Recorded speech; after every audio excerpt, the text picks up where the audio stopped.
lots of studies that show that people get the same results from therapy through video conferences they do through in person.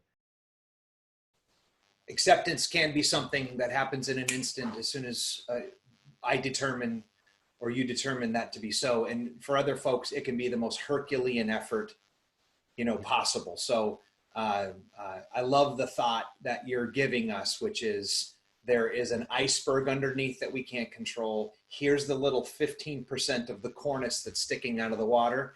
And here's 4 ways to master that 10%. Yeah, and I should say, I don't mean to be critical, if people are having a hard time accepting it. Most people are having a hard time with that.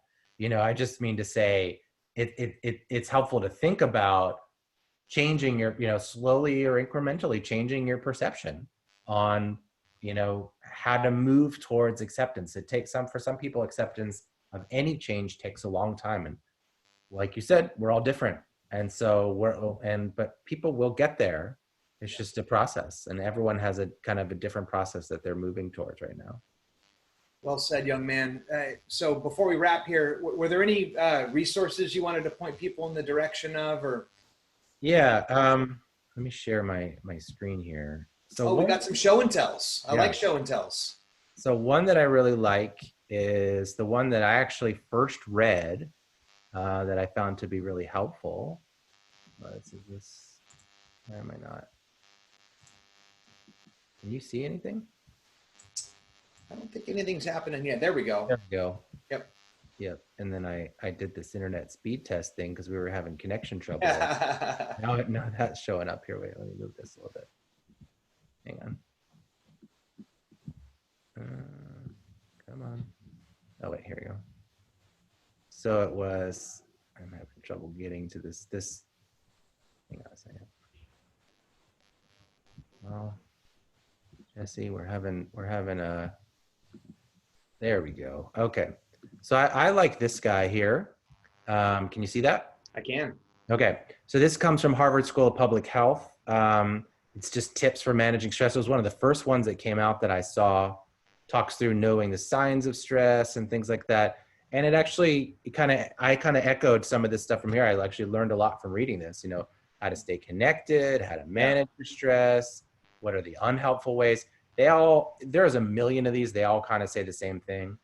But this is a good one, how to maintain self-care, how to do good sleep is really important. So good sleep hygiene.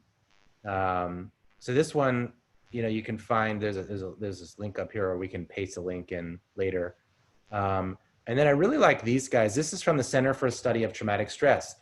This is a trauma that we're all experiencing. The sooner we accept that, the better we're all going to be into moving into how we adjust to experiencing a trauma. So CSTS is part of Uniformed Services University. It's basically a military graduate school. And they have just a ton of links on here. They're all in kind of a one place. This one's for healthcare providers, but down here, kind of tips for families. How do you cope with quarantine family members, or what to do if family members are hospitalized, or how do you deal with your children if you're at home with them, which a lot of people are. Right. And then there's other things on here, little graphs and things like that.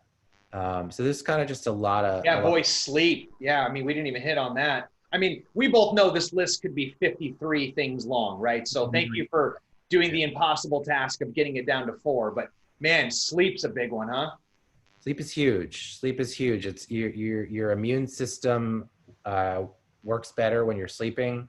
I don't mean that to make people scared and say, if you have insomnia, that you're more likely to have a serious case of coronavirus. Don't go there with those thoughts. But if you can find the time to sleep more and you can improve your sleep hygiene, that is a manageable goal for people. You sleep better if you're not using substances around the time that you sleep. And then all kinds of things about no screens before bedtime and no caffeine after a certain time of day if it affects your sleep. All that kind of stuff. I mean, I haven't clicked on this infographic about making sleep a priority, but yeah. So this is a kind of a really nice little infographic of the kind of sleep hygiene things. And if you have insomnia, There are people that treat it with something called cognitive behavior therapy for insomnia. You can find a therapist out there, a sleep therapist out there who can help you with that. You don't need to go into the office. You can do all that virtually. Um, in fact, if you want to work with a therapist, most of my colleagues have moved to doing things virtually. A lot of people don't want to go back to seeing people in the office. A lot of our patients don't want to go back to the office either. It's a lot more convenient. You don't have to save time. You know, spend time commuting. You know, you can accomplish. There's lots of studies that show that people get the same results from therapy through video conferences they do through in person. Sometimes in person is better. Sometimes you don't need to do it in person. It's beautiful. Yeah, I've heard it said. I don't remember I picked this up, but it's the 6-3, 1 and 30, right? So like an evening wind down ritual. Oh, you know, I got that from my mentor Joe Stump. That's where I got that from. 6 hours before, shut down the eating before bedtime, target bedtime. 3 hours before. Oh shoot, what is the third one? I'm blowing it right now. 1 hour before, turn off all the media devices. And then the 30 before, if you can, like, you know, do a little bit of writing, you know, like journal in, you know, what the next day looks like, you know, 6 most important things, you know, there's the old one-line journal. Yeah, that all that stuff, it's critical. And the alcohol thing, I've heard it also said that if you can, as long as you know, obviously none is best, right? Health-wise, sleep-wise, but if you can make sure your drink, I think your last drink is no closer than 2 or 3 hours before bedtime. Have you heard that? Is that? I don't remember the exact. Maybe that might be right. I don't know. I mean, I can tell you the recommended limits. You know, for men, it's no more than 14 drinks in a week, and I think no more than it's either 3 or 4 in a day. And for women, it's no more than 7 drinks in a week. Those are the maximum recommended limits. Okay.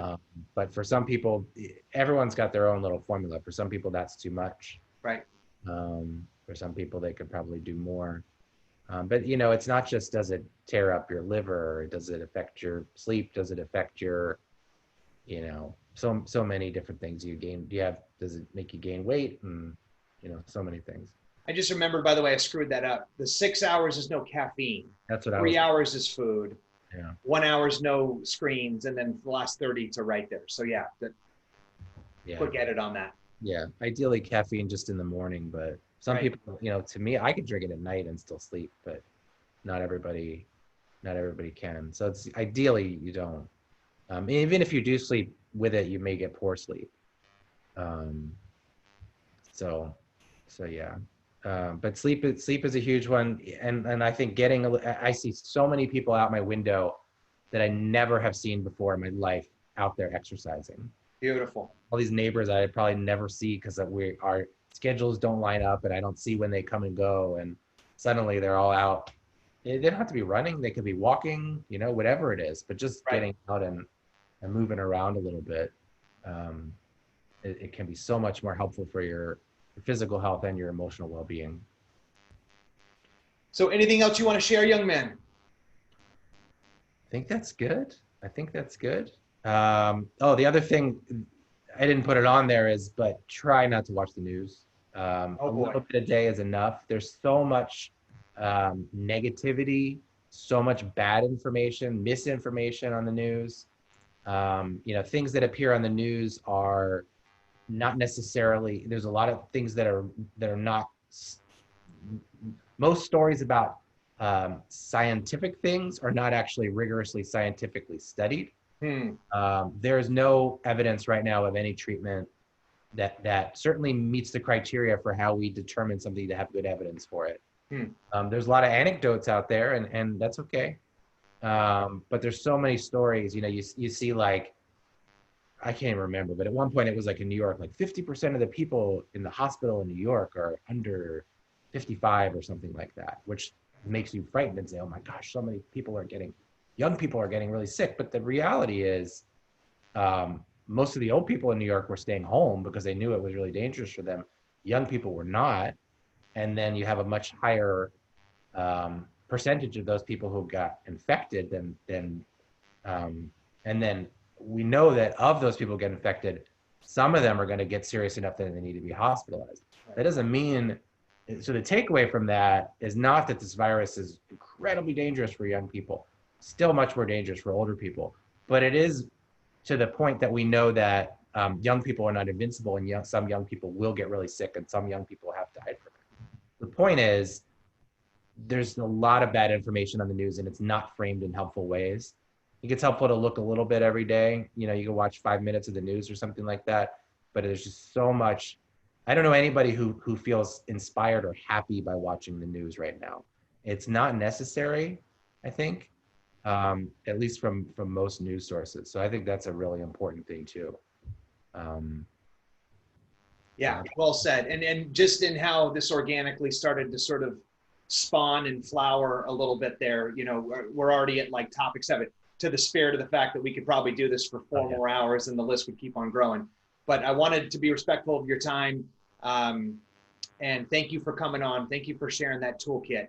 So if there's any resources you want to send over to me, I can put them down in the links or something like that under the Facebooks. But number one, most important of all, is don't make yourself sick, worried about, you know, not getting sick or all of the stuff out there that we have no control of. Instead, you know, focus on the 2, 3, 4 things as your little tool chest that you can carry with you around the throughout the day, so that when life happens, you stay connected, you ride the wave, you take care of yourself, and reimagine what a new ideal day looks like, even if it's a greatly mitigated one from the one we started out the year on all of our vision boards.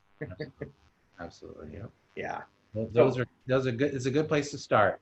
I don't expect, you know, a lot of people. I don't expect people to be, you know, happy right now. It's just we're just trying to make it through, and make do until we get to the other side of this. Yeah. Yeah. Well said. Josh, thank you so much. Yeah. Appreciate your time, brother. Yeah.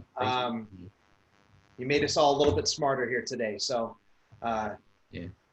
Everything I said you can find online. I didn't. There's nothing about nothing groundbreaking, but I'm happy to package it for you and share it with your followers. Thanks, man. All right. All right. Till next time. All right. See you later. All right. Bye-bye. Bye.